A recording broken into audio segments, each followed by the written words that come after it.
Bonjour tout le monde, bienvenue à ce nouveau rendez-vous de Folie douce. Ici Yvan Bugeaud. Je reçois aujourd'hui Charlotte Hendrix et Marjolaine Tapin de Connexion TCC.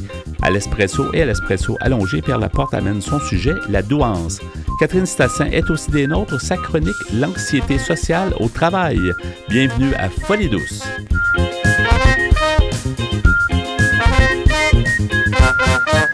De retour à l'équipe de Folie douce, ceux qui tentent de démolir les tabous au sujet de la santé mentale. J'accueille maintenant mes invités, Charlotte Hendrix. Bonjour Charlotte. Bonjour. Et aussi Marjolaine Tapin. Bonjour Marjolaine. Bonjour. On va parler aujourd'hui de Connexion TCC. On va tout savoir ce que ça veut dire TCC. Marjolaine, vous êtes directrice de justement de Connexion TCC et Charlotte, vous êtes candidate au doctorat en neuropsychologie à l'Université de Montréal. Oui, c'est exact. On va tout apprendre ce que c'est, ça a rapport au cerveau.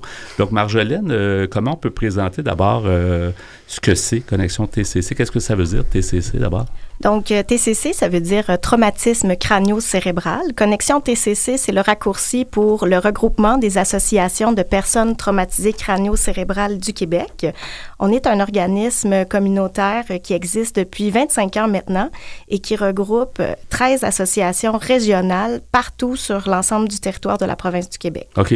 Et comment on peut décrire la mission, en fait, plus largement, là? Pourquoi avoir créé cette organisation? Le regroupement a une mission de soutenir les associations régionales qui apportent du soutien, soit au niveau de l'intégration sociale, du suivi psychosocial, qui apportent du soutien aussi aux personnes proches aidantes, des personnes qui ont subi un accident soudain et qui ont eu un choc à la tête, donc un traumatisme crânio-cérébral. On organise différentes activités à travers le Québec, des campagnes de sensibilisation. On a à chaque année une semaine de sensibilisation au traumatisme crânio-cérébral qui est du 15 au 21 octobre. Toujours les mêmes dates, là. Peu importe la journée de la semaine que ça tombe. À chaque année, du 15 au 21 octobre, il y a des activités de sensibilisation grand public partout dans toutes les régions du Québec et on peut aller voir la programmation sur notre site Internet. OK. Qu'on va nommer à la fin de l'entretien, effectivement. Tout à fait. Et puis, le regroupement apporte aussi de l'information, que ce soit sur son site Internet ou la formation des intervenants et intervenantes dans le cadre des formations qu'on organise là, pour les intervenants-intervenantes de partout dans la province.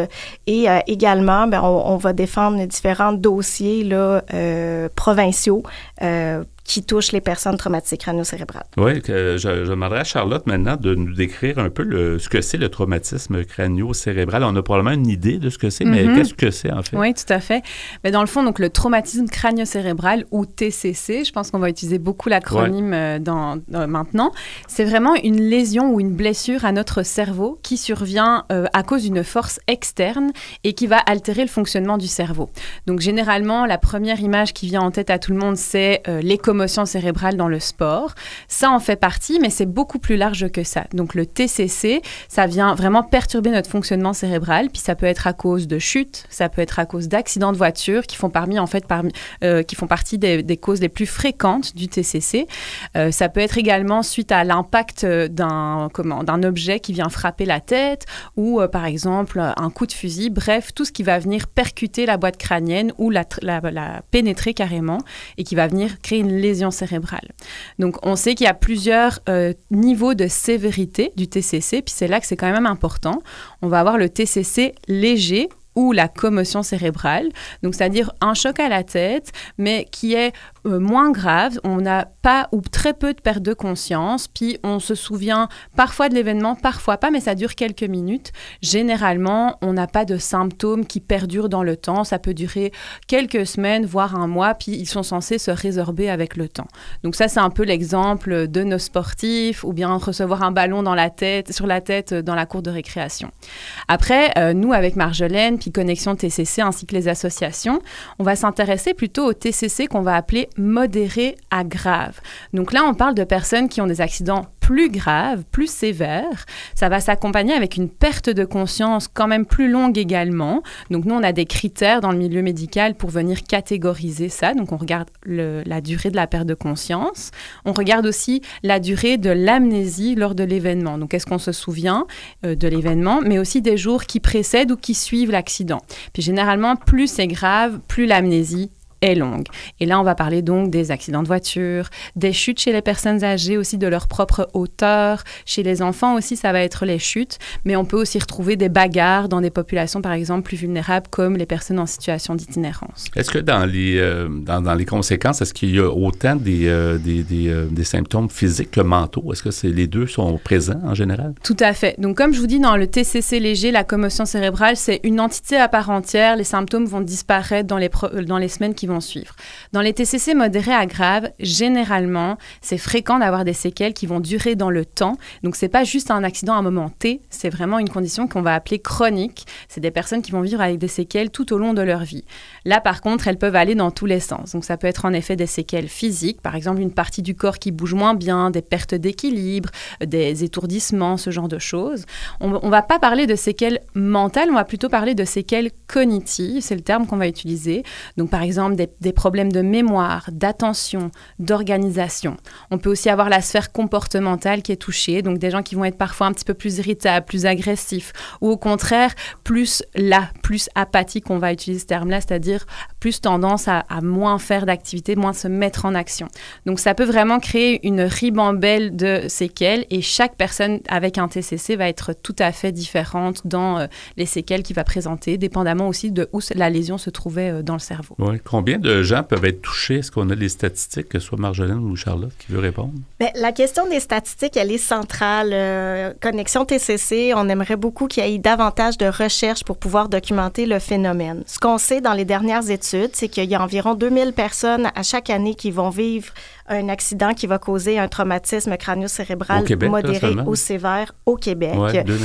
Okay. Et donc, oui, puis dans ces 2000 personnes-là, bien, on sait que comme on a expliqué tout à l'heure, c'est des gens qui vont avoir un accident avec des séquelles qui ne vont pas guérir. Donc, si on dit 2000 par année, bien, c'est quand même plusieurs milliers de personnes au Québec qui peuvent avoir un traumatisme crânio-cérébral et qui vont avoir besoin d'aide. Justement, on a parlé d'intégration sociale. C'est des personnes qui peuvent avoir besoin d'aide au niveau de la vie en appartement. C'est des personnes qui peuvent aussi... après l'accident, ce qui est un peu compliqué, c'est que souvent, la personne va avoir changé de comportement, puis c'est difficile de garder des liens amoureux ou des liens d'amitié avec les personnes avec qui on était avant, étant donné que la personne est là changée. Souvent, l'entourage va finir par dire, bien, ce n'est plus mon époux, mon épouse, ce n'est plus l'ami avec qui je me tenais, parce qu'il y a des gens qui changent complètement de... Ils peuvent avoir des qualités qu'elles n'avaient pas avant, mais ils peuvent aussi ne plus les avoir, on va dire ça comme ça. Donc, vraiment, le comportement va être différent. C'est tellement important, le cerveau, que ça gère beaucoup d'émotions, de traits de caractère, de sortes de choses. Donc, ça change beaucoup d'avoir ça, effectivement. C'est énorme. Pourquoi vous vous êtes intéressés, toutes les deux, peut-être pour des raisons différentes, mais c'est quand même une mission là, de parler du cerveau puis de parler des traumatismes au niveau du cerveau. Parce que... Bien, je peux peut-être commencer. Ouais. Moi, dans le cadre de ma profession, donc la neuropsychologie, notre travail, c'est vraiment de venir évaluer les fonctions cognitives chez toute personne, quelles que soient les difficultés, quelles que soient les causes de ces difficultés-là. Dans mon cas, ce qui m'a vraiment le plus passionnée, c'est justement quand on est rattaché le plus proche possible au fonctionnement du cerveau, ce qui est le cas après un traumatisme crânio-cérébral. Nous, en tant que neuropsychologue, on va venir regarder les scans, donc vraiment quand la personne est à l'hôpital, voir où se trouvent les lésions dans le cerveau. On n'est pas médecin, on va pas analyser ça, mais ça va nous guider pour dire, tiens, cette personne-là, ça se peut qu'elle ait des difficultés en langage, en mémoire, ou ce genre de choses. Donc, c'est ça qui m'a vraiment intéressée. Puis, dans le cadre de ma pratique, par la suite, j'ai réalisé à quel point c'était une trajectoire de vie, le TCC. Et c'est là que, par plusieurs expériences interposées, j'ai rencontré Marjolaine, puis Connexion TCC.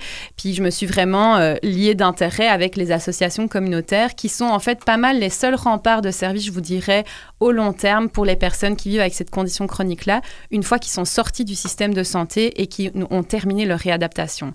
Ils se retrouvent seuls à la maison, puis il y a pas mal que les assos qui sont là pour les aider dans leur réinsertion socio-communautaire, même socio-professionnelle, quand ils peuvent y avoir accès. Oui. Dans votre cas, Marjolaine, vous êtes directrice générale de l'organisme. Est-ce que ça fait longtemps et pourquoi vous êtes intéressée par le sujet? Bien, ça fait un peu plus de 5 ans que je suis à Connexion TCC Québec. Je vous dirais qu'à chaque jour, j'ai l'impression que j'en apprends davantage. Je trouve que les personnes qui ont vécu un TCC, c'est des personnes qui font preuve d'une résilience énorme. Leur vie a vraiment chamboulé du jour au lendemain. Toute la question de leur famille, de leurs amis aussi a été modifiée. Et moi, ce que je dirais, là, que je trouve vraiment touchant, on dit souvent, le TCC, c'est un handicap invisible. Donc, on voit une personne, on la rencontre, on ne sait pas que cette personne-là a eu un coup à la tête. Il y a des personnes qui peuvent avoir des cicatrices ou qui peuvent avoir des symptômes physiques, mais des fois, on ne le sait pas pourquoi, parce que c'est pas écrit dans leur front qu'elles ont eu un accident.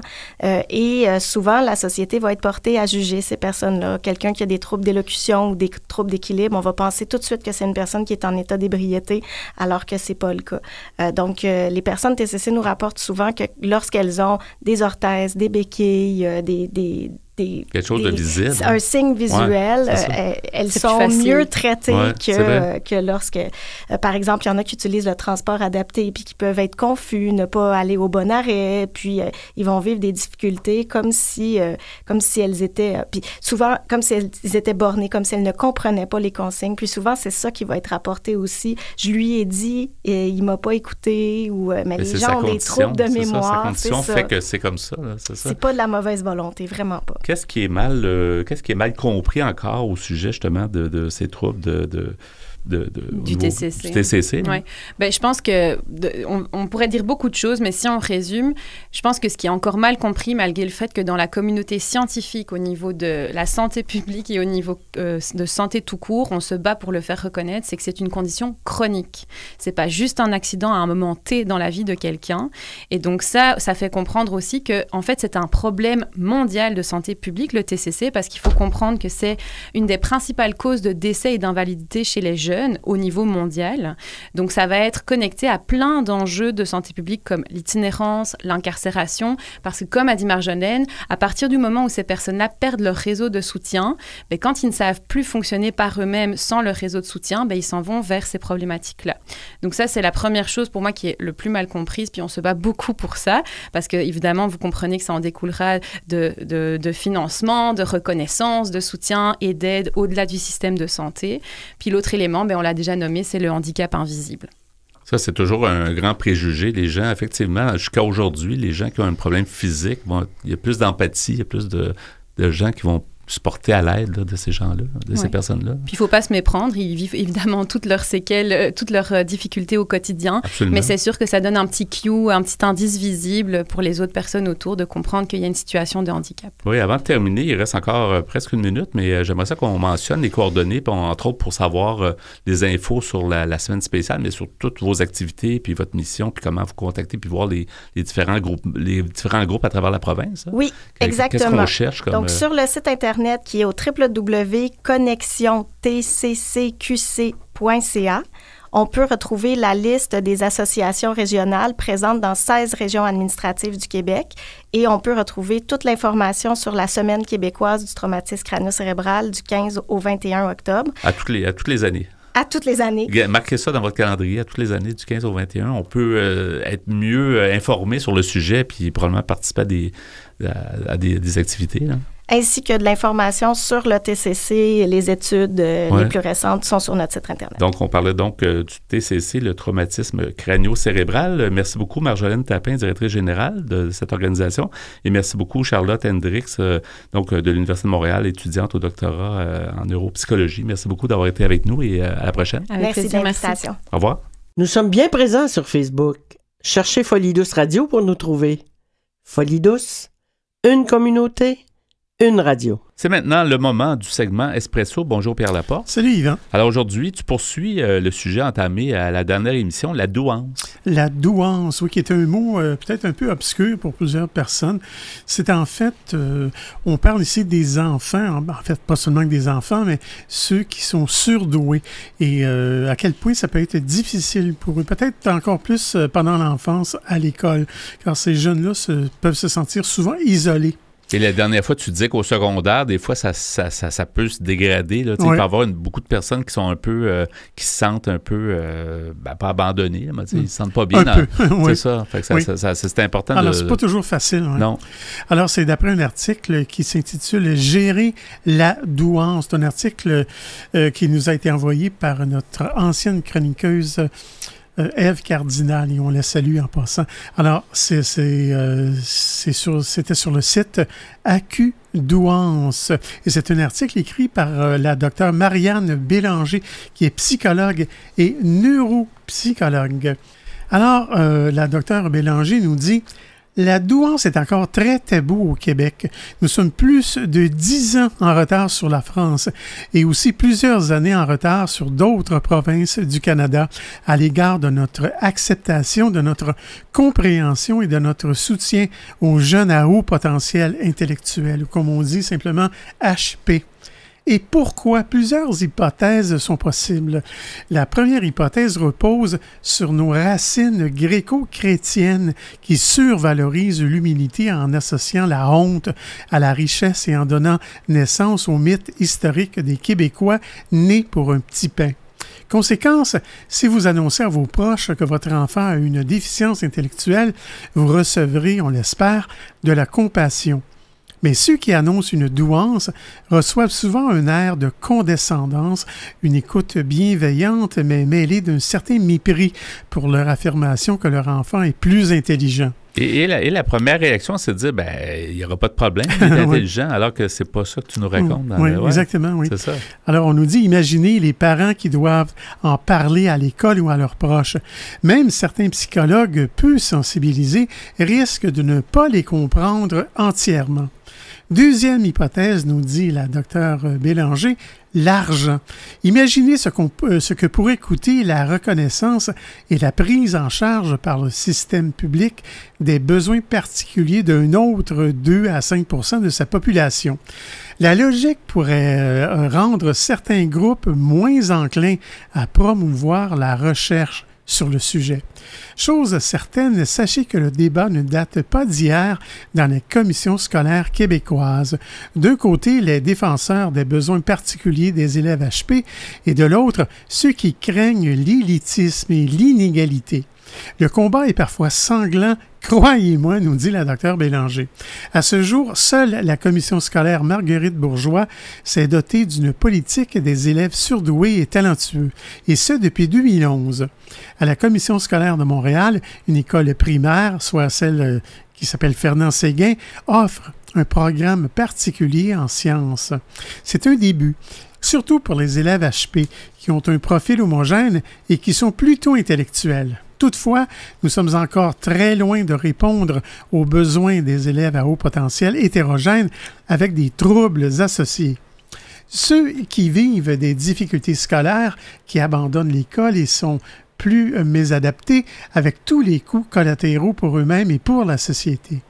Comprendre d'où on vient peut nous permettre de comprendre où on va. La suite, nous l'avons tous entre nos mains. Sensibiliser à la douance nos proches, nos écoles, nos intervenants, les médecins, les psychologues, les travailleurs sociaux et autres, et nos décideurs, les décideurs scolaires, administratifs et politiques, en tentant de nous adapter tous ensemble. Maintenant, l'adaptation au phénomène des enfants HP. En tant que société. Eh bien, l'adaptation est un processus naturel chez tous les humains qui permet de se protéger de la désorganisation provoquée par quelque chose de nouveau qui est perçu comme menaçant. Beaucoup d'auteurs décrivent un processus d'adaptation qui comprend 5 étapes. Premièrement, il y a le choc. Plusieurs personnes ne savaient sincèrement pas que les enfants et les adultes HP pouvaient souffrir et être handicapés dans leur fonctionnement. En fait, le choc est là. On peut y réagir de façon très différente les uns des autres. Vous pourriez, par exemple, être révolté de la situation, inquiet, attristé ou encore indifférent. Deuxièmement, il y a le déni ou la banalisation. On entend souvent avoir un haut potentiel, ça doit être bon dans la vie. Les enfants doués fonctionnent comme les autres, ou mieux, certains pourraient croire qu'il n'y a pas d'enfants doués dans leur entourage. Troisièmement, il y a l'impuissance ou la détresse. On entend souvent « je pense que j'ai peut-être un jeune doué dans ma classe, qu'est-ce que je fais maintenant ?» On va poursuivre de toute façon plus tard à l'émission. L'Espresso allongé, le même sujet, alors on demeurait des nôtres.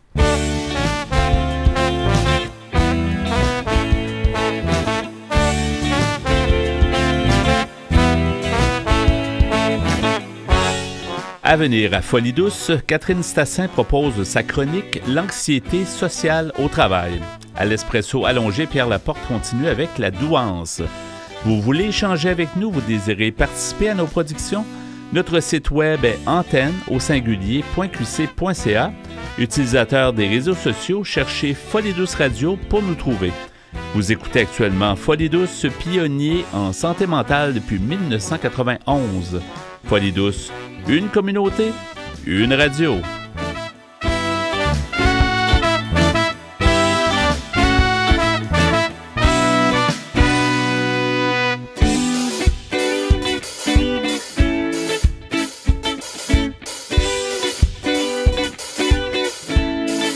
Les meilleurs chroniqueurs en santé mentale s'expriment sur les ondes de Folie douce. Écoutons-les. J'accueille maintenant notre collaboratrice, Catherine Stassin. Bonjour, Catherine. Bonjour, Yvan. Alors, aujourd'hui, ton sujet, l'anxiété sociale au travail. Oui, qui n'a pas entendu parler de ce sujet? Et en société, qu'est-ce que ça te dit, en général, oui, l'anxiété sociale en général, mais au travail, j'ai jamais entendu ça. Au travail, c'est quand même particulier, hein, mais en tout cas, on a tous plus ou moins vécu un épisode où on doit parler devant des collègues, où on doit faire quelque chose d'un peu plus, où on n'est plus mis en évidence. Et là, on peut avoir un malaise ou un trac. Oui. Bon, évidemment, là, c'est pas du niveau d'un trouble. Ça devient du niveau d'un trouble quand ça devient récurrent et que ça handicape une carrière. D'accord ?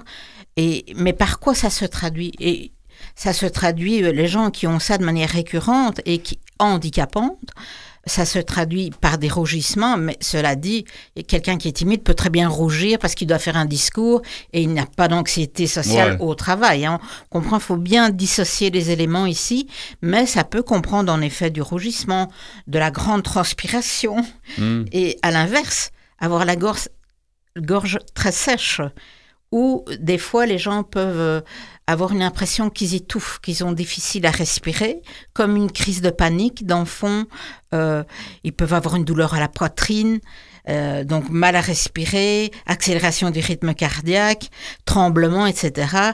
Donc, en effet, tous des symptômes de crise de panique, des chauds froids, des maux de tête. Chacun peut avoir des symptômes un peu différents, mais quand ça vous affecte de manière régulière et de telle manière que vous allez en perdre le sommeil ou que vous allez mettre un frein à votre carrière pour des tas de raisons, parce que oui, tout le monde n'est pas obligé de parler en public, mais il y a des tas d'autres actions qu'on doit faire. Dans une réunion, on doit prendre la parole, on doit intervenir, on doit affirmer des faits. Mais ça, c'est toutes des actions qui sont très difficiles pour les personnes souffrant d'anxiété sociale au travail. C'est pas du tout une question d'intelligence. Et c'est bien sûr, il y a de plus en plus d'emplois, on dirait col blanc, là, je pense. Donc, les gens ont souvent une occasion, beaucoup plus qu'avant, là, de prendre la parole, comme tu dis, dans les réunions, tout ça. Là. Oui, on vous met autour d'une table pour un tas de raisons, ces temps-ci, c'est certain. Et les gens vont avoir, comment on peut expliquer... Comment toi, tu vas remarquer qu'il y a peut-être un problème, comment se manifestent ces éléments, dans le fond, comment on peut remarquer si on est touché par ça, ou chez un collègue, et lui venir en aide éventuellement, c'est que ces personnes vont constamment avoir peur d'être jugées. Elles auront peur d'être critiquées, d'être observées, elles auront peur des présentations, mais de toutes sortes, des réunions, des interactions beaucoup moins faciles. Aller à la machine à café, elles sont beaucoup moins présentes. Les lunchs, beaucoup moins présentes. Qu'est-ce qu'il y a d'autre? Comme tout ce qui est événement ou interaction sociale au sein d'une entreprise, ces personnes vont se mettre un petit peu en retrait. Donc, elles vont de là avoir des difficultés aussi relationnelles, même si ces difficultés relationnelles peuvent aussi être la source de ce problème. D'accord? Donc, on s'entend qu'à ce moment-là, c'est difficile d'entretenir des liens, difficile de se faire connaître, difficile de faire connaître son travail, ses valeurs et ses forces. D'accord? Les gens vont, pour finir, un petit peu juste définir la personne par le fait qu'elle soit une sorte de courant d'air, peut-être, ou un petit peu... Peut-être une personne remplie de qualité. Puis, tout à fait, certainement. Mais elle les vend pas, entre guillemets, les vend. Exactement. Tout le monde ne sait pas se vendre non plus. Ouais. Et encore moins quand qu'on souffre d'anxiété sociale au travail, c'est sûr qu'on va plutôt être en repli sur soi. Donc, c'est sûr qu'on ne va pas réussir à faire ça. Il faut savoir qu'au Canada, il y a de 8 à 13% de personnes qui sont atteintes de ça en milieu de travail. Okay. C'est quand même un gros pourcentage, qu'on pense presque une personne sur 10 à des niveaux différents. Mais c'est intéressant donc de peut-être le déceler quelque part et de pouvoir dire, de venir en aide. Et je vais expliquer comment est-ce qu'on peut faire, dans le fond, pour aider une personne qu'on décèlerait, qu'on soit quelqu'un des ressources humaines ou un simple collègue. Et quand je continue sur les manifestations, les symptômes, dans le fond, qu'est-ce qu'on va voir aussi, c'est qu'il y a des personnes qui vont, là c'est vraiment un petit peu l'extrême, éviter le contact visuel. Il y a des personnes qui ne vont pas réussir au travail à jamais tenir le contact visuel avec une personne. Alors imaginez comment faire valoir son point de vue. Et on sait que c'est important. Quand on fait un contact visuel, il y a une communication qui se passe. Et au moins, si vous avez le contact visuel, mais que vous parlez différemment... peut-être moins et vous envoyez des courriels bien structurés ou bien parlants. Mais si vous avez tout qui s'additionne, c'est-à-dire pas de contact visuel, pas d'assertivité du point de vue, pas de défense de son point de vue, etc., ça s'accumule un petit peu et puis à la limite, vous pouvez peut-être passer pour quelqu'un de désintéressé ou de pas motivé. Ce serait possible, d'accord ? Donc, c'est des gens aussi qui vont pas fréquenter la cafétéria de manière très, très rigoureuse. Hein. Ils n'aiment pas trop ça. Et alors, on voit que c'est un frein. Hein. C'est un frein parce que, comme tu as dit, de nos jours, les entreprises, elles ont des exigences et elles vont demander qu'on fasse ne fût-ce que des évaluations régulières tous les 6 mois. Et si à ce moment-là, vous n'exprimez pas non plus ou vous contrecarrez pas une remarque, parce que ça peut être pertinent de dire « Oh, vous percevez ça comme ça, mais dans le fond, moi, je vous dis que j'ai vécu telle et telle chose avec mon collègue, et donc, maintenant, ce serait bien que vous ayez l'autre côté de la médaille. » D'accord ? Donc, ce serait vraiment intéressant d'oser s'exprimer. Et donc, ces personnes vont aussi donc refuser les promotions de peur d'être mis en avant, toujours, de peur d'avoir un nouvel entretien d'embauche, de nouvelles évaluations, parce que c'est classique, maintenant on passe d'évaluation en évaluation. Et annuellement aussi, je pense que ça se fait encore, là, des évaluations automatiques, qui sont plus ou moins des fois valables. Exactement, elles valent ce qu'elles valent. Moi, j'ai entendu récemment aussi que, dans le fond, même quand c'était quelque chose de très bien, on ne mettait pas les points au maximum parce que, dans le fond, on avait dit à cette personne que mettre trop de points, ça peut peut-être donner un signe que d'autres vont pas aimer, hein, donc ce sera 5 sur 5 et puis les collègues vont entendre et du coup c'est pas possible, 5 sur 5 tu peux pas déclencher de la jalousie ou montrer que t'es trop généreux alors que c'était du très bon travail en fait. Donc ils vont plutôt essayer pour pas avoir d'ennui de faire du 3,5 sur 5 un peu partout. Finalement ça vaut un peu ce que ça vaut. Qu'est-ce que ça vaut finalement?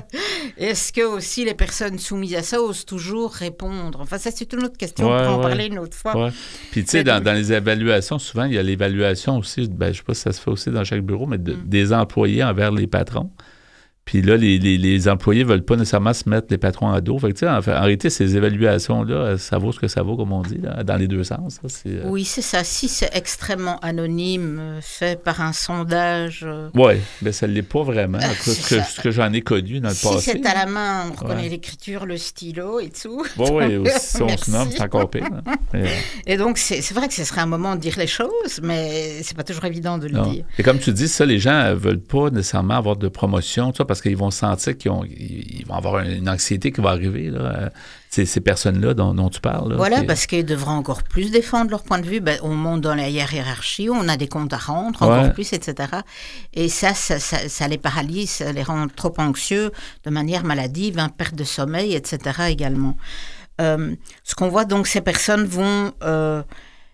maintenant, ce que vous pouvez essayer de faire là, voilà ce où je voulais en venir, c'est que vous pouvez simplement, si vous êtes au RH ou un collègue amical, un petit peu discuter et vous dire dans le fond, si c'est possible, est-ce qu'il y a moyen d'aménager un bureau ? Parce que maintenant, c'est la grande mode des open space. Oui, bien depuis donc, toujours. Espace ouvert. Oui, mais simplement. Depuis toujours, les bureaux avec des fameux cubicules que je déteste pour mourir. Là, mais... Bon, voilà, on entend tout, on ne sait pas se concentrer. Enfin, bon, tout le monde connaît ça. C'est moins cher aussi, il faut dire. Ça doit être moins cher. On met 4 bureaux dans un espace d'un bureau. Et puis, une connexion avec plein de fils. C'est ça, exactement. Donc, c'est moins cher, tu as raison. Elle est ouverte. Et donc, eh bien, pour quelqu'un qui souffre d'anxiété sociale au travail, c'est très anxiogène. Ouais.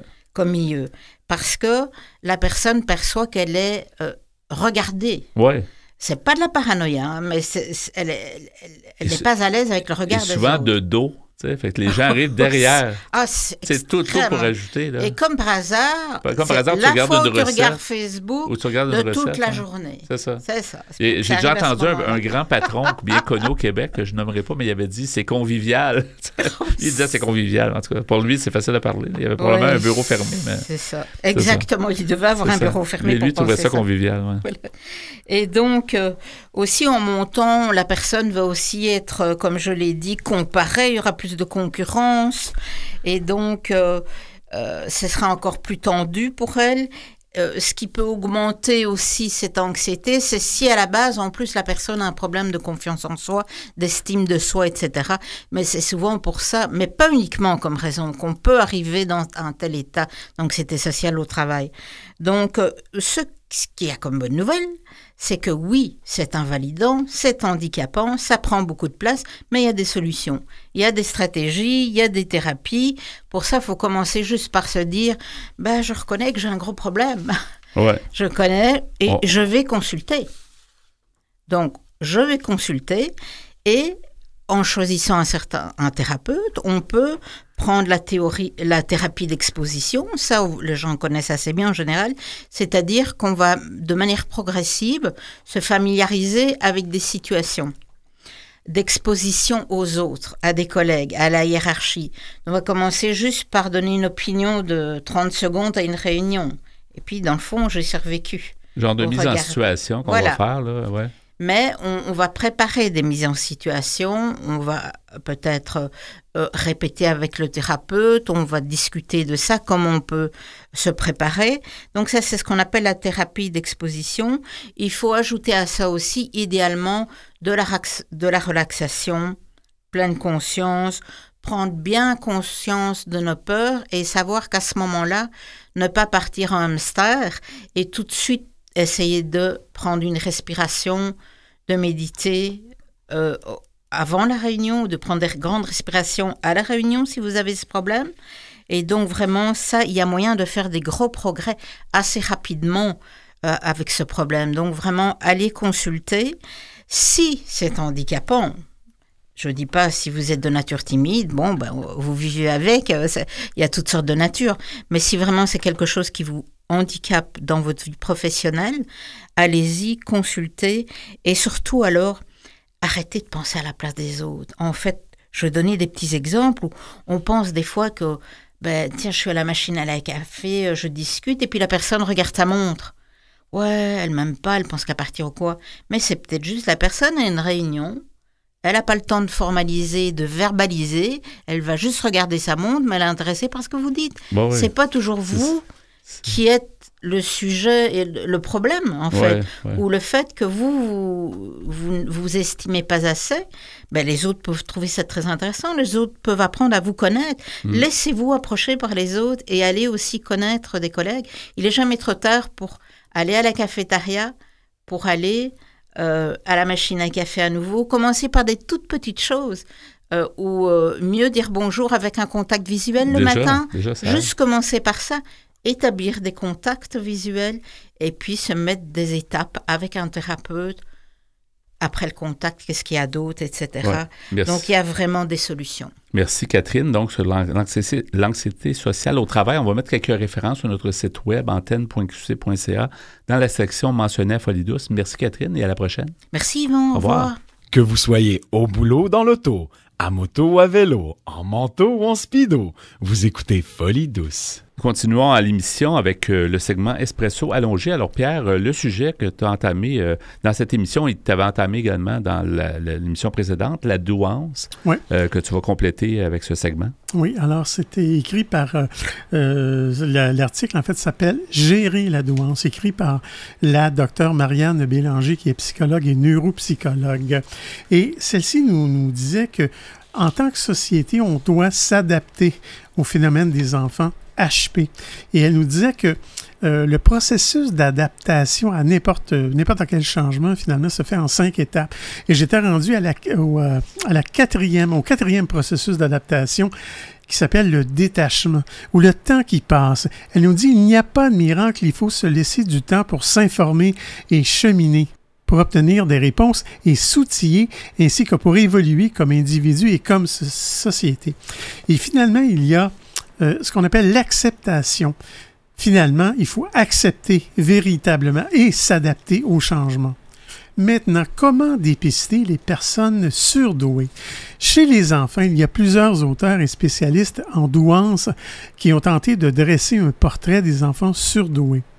Le site ou l'organisme Haut Potentiel Québec dresse le portrait suivant. D'abord, sur le plan intellectuel, ils ont une grande curiosité, les pourquoi sous toutes les formes.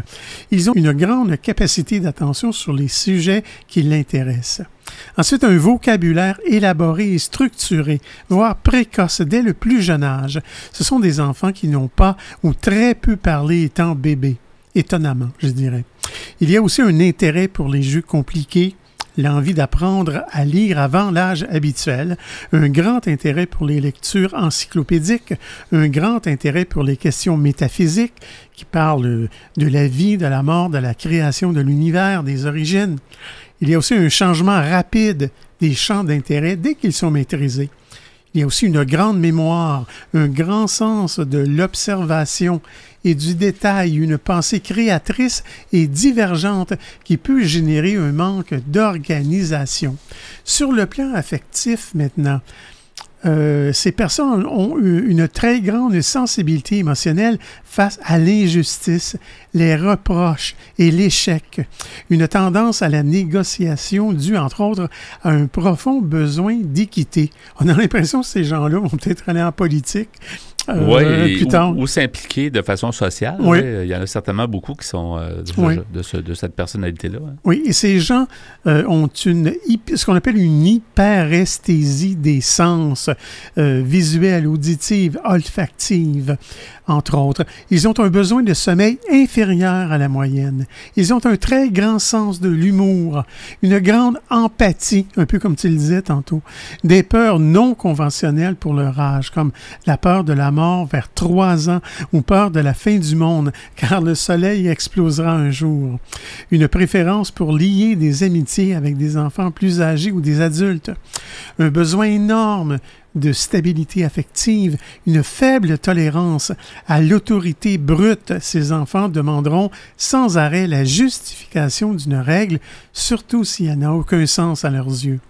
Ils ont un esprit critique très développé, un perfectionnisme qui amène le doute, la peur de l'échec ou la procrastination. Donc, c'est un avantage d'être doué, mais ça vient avec beaucoup d'enjeux et de difficultés. Hein? Il faut les gérer. Oui. Et sur le plan scolaire, ils ont une grande capacité et une rapidité d'apprentissage. Comme le besoin de répétition est faible chez eux ou inexistant. Ils ont de possibles difficultés en calligraphie, c'est-à-dire l'écriture, et surtout c'est chez les garçons. Ils ont une forte résistance à l'apprentissage dit le par cœur.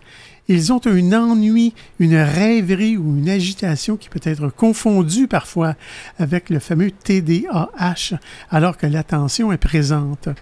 Ils ont des résultats en dents de scie en fonction des matières et des enseignants liés à l'affectif.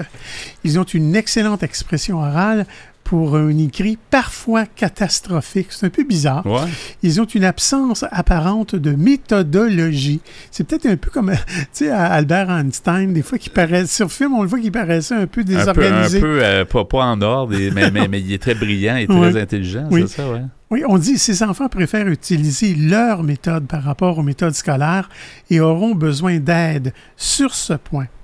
Et en finissant, eh bien, on nous dit, bien sûr, chaque enfant est unique et ne présente pas toutes ses caractéristiques. Par ailleurs, il existe énormément de différences entre chaque enfant surdoué. Oui, c'est ça. C'est encore une fois, c'est pas un seul modèle. Là. Non, non. Et dans un autre article qui s'appelle « Comment aider les élèves surdoués à être plus heureux à l'école », c'est écrit par M. Raphaël Lapointe, qui est étudiant au baccalauréat en sociologie et en psychologie à l'UQAM. Il nous dit, premièrement, il faut l'approfondissement, c'est-à-dire augmenter la qualité. Cette première mesure d'adaptation pédagogique a pour but de fournir aux élèves HP une éducation plus approfondie que l'éducation régulière, en allant plus loin dans la matière vue en classe. Cette méthode permet à l'élève de mieux maîtriser les différentes matières vues en classe. Et je vais sauter immédiatement Yvan, à la fin de l'article, parce qu'on nous dit que vous pouvez remplir directement un inventaire de dépistage sur le site Haut Potentiel Québec qui peut être utilisé pour identifier les enfants surdoués qui ont des difficultés scolaires. Les résultats apparaissent lorsque vous avez répondu aux 21 questions. Mais attention, ce test ne sert qu'au dépistage et n'a aucune valeur diagnostique. On mettra le lien officiellement dans notre site web, antenne.qc.ca, dans la section mentionnée à Folie Douce. Merci beaucoup, Pierre, pour ce vaste sujet, la douance, sur 2 émissions. Merci pour tout ça. Vous souhaitez écouter l'émission Folie Douce au moment qui vous convient le mieux? Branchez-vous sur notre site web pour accéder à notre canal radio sur YouTube. Antenne.qc.ca, antenne.qc.ca. Quelques instants avant de terminer ce rendez-vous. Alors, merci beaucoup, Pierre, pour ton travail en régie, comme à chaque semaine. Bienvenue, mon cher. Et merci aussi d'avoir complété ton sujet sur la douance que tu avais amorcé la dernière émission. Alors, on a appris beaucoup de choses, puis il y a beaucoup de choses encore à apprendre. Alors, c'est un sujet qui mérite qu'on s'y intéresse, effectivement. Merci pour ça. Nos invités, plus tôt dans l'émission, étaient Charlotte Hendrix et Marjolaine Tapin. Elles nous ont parlé de connexion TCC.